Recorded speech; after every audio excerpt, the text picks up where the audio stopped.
Most of you like Canon, don't you? I bet most of you like Canon cameras. Well, here we go. We're going to review the Canon 24mm f2.8, and a man on a bicycle is just going to go by.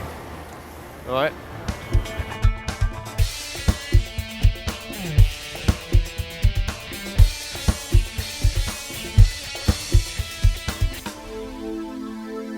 This is Canon's latest iteration of the 24mm f2.8, which includes USM and IS, unusually for a wide-angle prime. It has 11 elements and 9 groups and is promising to be a sweet option for those who can't get the L version.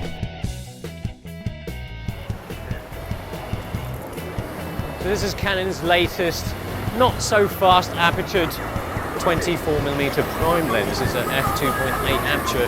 They've had one of these out before, but now this is new, and it's still got an f2.8 aperture. So that's a cute little buggy. Now the old one was actually quite plasticky, really quite tacky plastic, not good plastic. And they've carried on that tradition with this. But from what I recall, the focus ring of this is a bit nicer than the old one. It's a bit thicker. Whereas now you've got full-time manual focus, as opposed to part-time or pay by the hour manual focus. Which just means that you can override the autofocus with manual focus.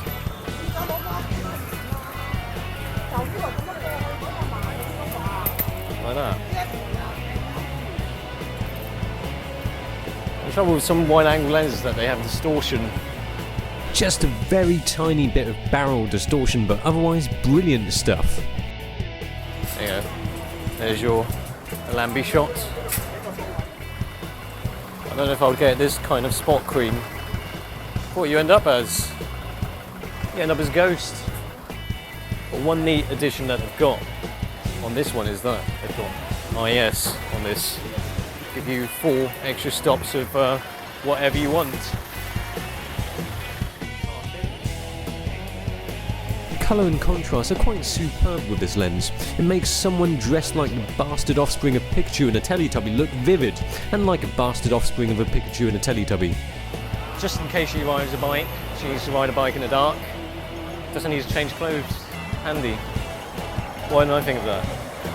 Actually, with the 24 you have to get really close to people. I mean, you have to get really close up and personal.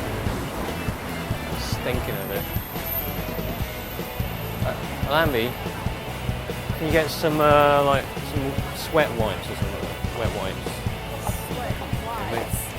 Just maybe a bit fresher and smell good.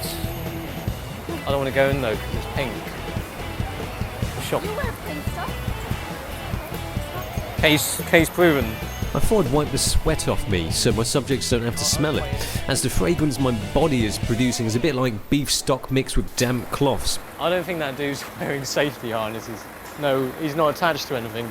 The rule health and safety guidelines state you do have to have a safety belt, but unfortunately they don't have it attached to anything.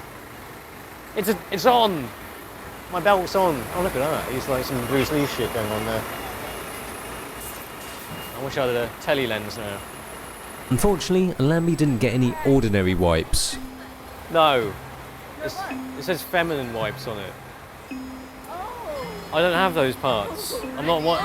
Got something wrong, but it does the same thing. Designed for the female vagina. I didn't know there's a male vagina, but you know, they're designed for female vagina. There's no other ones. Look, you can go in and have another look, okay? That's still down in here. Oh, just use it, come on! If I wipe myself with this, will I smell like a vagina? Ooh.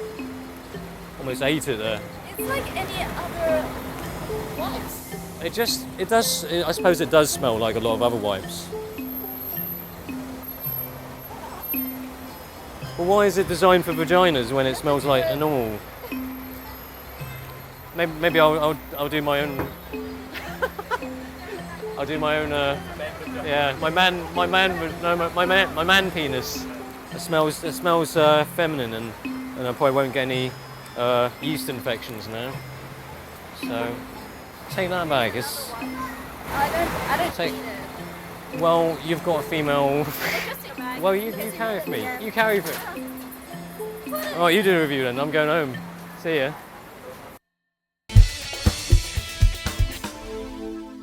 Alright, today we'll be reviewing the lens. Oh, give me that back. Give me that back. You can- Never mind. Oh look, this guy's got a baseball helmet on or something.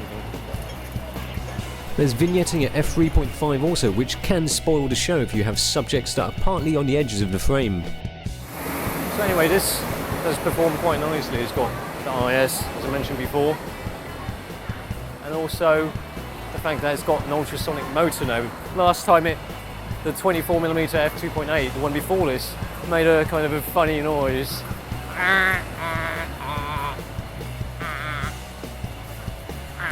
It's like Stephen Hawking's when he's got a virus, not a flu virus, his computer. So this really does perform like a really quite luxury lens. It performs like an L lens, albeit in the body of a cheap kit lens. And the funny thing is it takes the same filter size as your kit lens as well. Wow!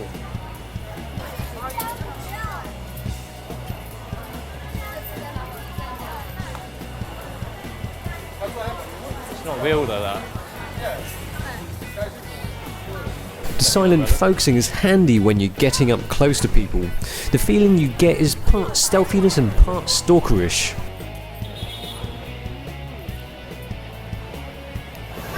I wonder if there'll be anybody with a spotty dressed at all. Oh! Shit! Come here, spotty lady! Not referencing her skin, obviously. She's not coming. 3 bags! Taking another shot anyway.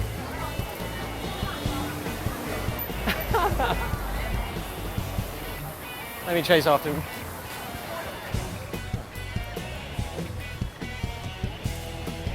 Yeah. I think he just got out of the shower this morning. He's like, what have I forgotten? Oh, I'll just go out. Now I've got this lens on because Locke wants to try out the IS to see how good it is. Right, you've got the IS on now. What about when you switch it off? The IS works really quite well for video. Actually an enjoyable lens to use as it works so well and adds not much weight to your setup at 280 grams thanks to its bargain basement build.